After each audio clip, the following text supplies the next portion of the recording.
Today we are joined by Marco Marangoni, and he is CEO of White Pearl Tech. Welcome. Thank you for invite me. Thank you. I hope you are fine. I am fine, thank you. So since it's your first time here, Marco, I thought you could begin by introducing yourself and giving us the elevator pitch of White Pearl Tech. Who are you and what are you doing? Well, I have an experience as manager of 30 years experience in working as manager in different CXO position. Of course, always in companies in the IT sector segment. And in the last 3 years, I was in charge of White Pearl Tech and the brands inside of this technology group.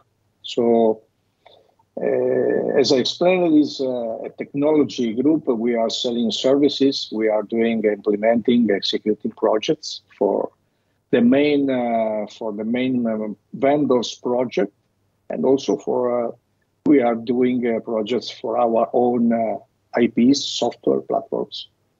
This is what we are doing. You have quite many brands under you. Could you talk to us a little bit about your biggest markets where you're currently active right now? Yes, of course. Well, we born in the emergent markets. Especially we are pretty much present in Africa, Middle East, India, and Asia. So, and then we moved also in Latin America. So our strength is really good presence in these emergent markets. And we are pretty much competitive. We have a really aggressive offer. And our services are really appreciated by big companies, basically. Also, we are working with public companies and public sectors in these areas. So this is our origin, our background. Okay. And just this summer, you acquired Swedish DS Plattformen. Could you tell us a little bit about the background of acquiring DS Plattformen and why you decided to get listed on the Stockholm Stock Exchange? Well, thank you for the question, because I think it's really, really important, this question. Basically, what we did with the DS Platform was a reverse acquisition. So what we did is through this operation we acceded to the market, to the listing, and what we did is basically it's using DS Platform in order to be as container to go to the listing, and we started this journey in the listing at the beginning of July, the end of June of this year. So what is really important, and I would like to take this 2 minutes to explain this, is the past of the experience, the past of the activity by DS Platform, and the past was a completely different activity. We, as White Pearl Technology Group, we started officially in the listing with our activity as IT company at the beginning of July. So there is no connection between these two companies. It was just a reverse acquisition in order to go to the listing. Just to be clear, because sometimes it's not clear, this operation and what is the difference between DS Platform and White Pearl Tech, okay? I see, but could you tell us a little bit about why you decided to choose a Swedish company when you're expanding currently into Europe? We made a really deep evaluation about the European market, and we analyzed between the most important markets, the Swedish market as the main and the best option in order to start a new journey in the stock exchange market. Because Sweden is pretty much sensible to innovation, and also is also sensible in terms to acquire, to collect investors and capital in order to make easier the growth in this case of this kind of company. So for us it was after a really long evaluation was the main and the best option in Sweden. So this is the reason because we are currently in Sweden and not in other big market. Also, remember Sweden is in the top 5 of the economies in Europe.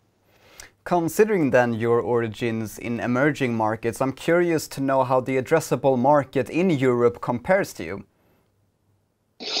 Well, it's a really good action strategy. I think, in my opinion, is better if a company like us is starting the experience in the emergent markets where competition is really strong. Because now we are able to start doing our strategy for European markets. Of course, starting from Sweden as our main and our new headquarter.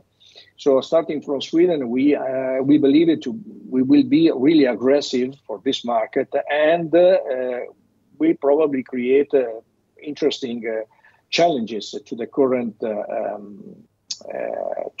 providers, service providers. So I think this experience and our organization, it's pretty much ready in order to make to be really interesting for the customer on these markets. And this is thank you our experience that we did in these emergent markets. Okay. Could you elaborate a little bit on the competition that you described in your emerging markets versus the European market? More or less, we are talking about the same competitors because we are considering big global companies such as Accenture, such as Deloitte, Capgemini. So these are our models and our competitors where, and we are currently finding them in the same markets. The big important point is that since we have a strong presence in those markets, we have more opportunities in order to close and make a business. Because today the trend of these markets is to have subcontractors sometimes, and this is what we don't need the subcontractors in those markets, and also the same structure since is in the same time zone of Europe and the main markets is basically ready in order to provide us really high quality services with really good price. And do the same competition in the main market, in mature markets such as Europe. This is our next target. But what can you tell us about the American market? And American market is our second target. Is going in parallel. We already open the market. We have presence there. We are not operative yet, but we are doing this. We are adopting the same strategy we adopted for Europe. So starting from our future Latin America hub, where we are building a really interesting team, we will be able to support this market in the same time zone and be aggressive in the same way we will do with the European markets.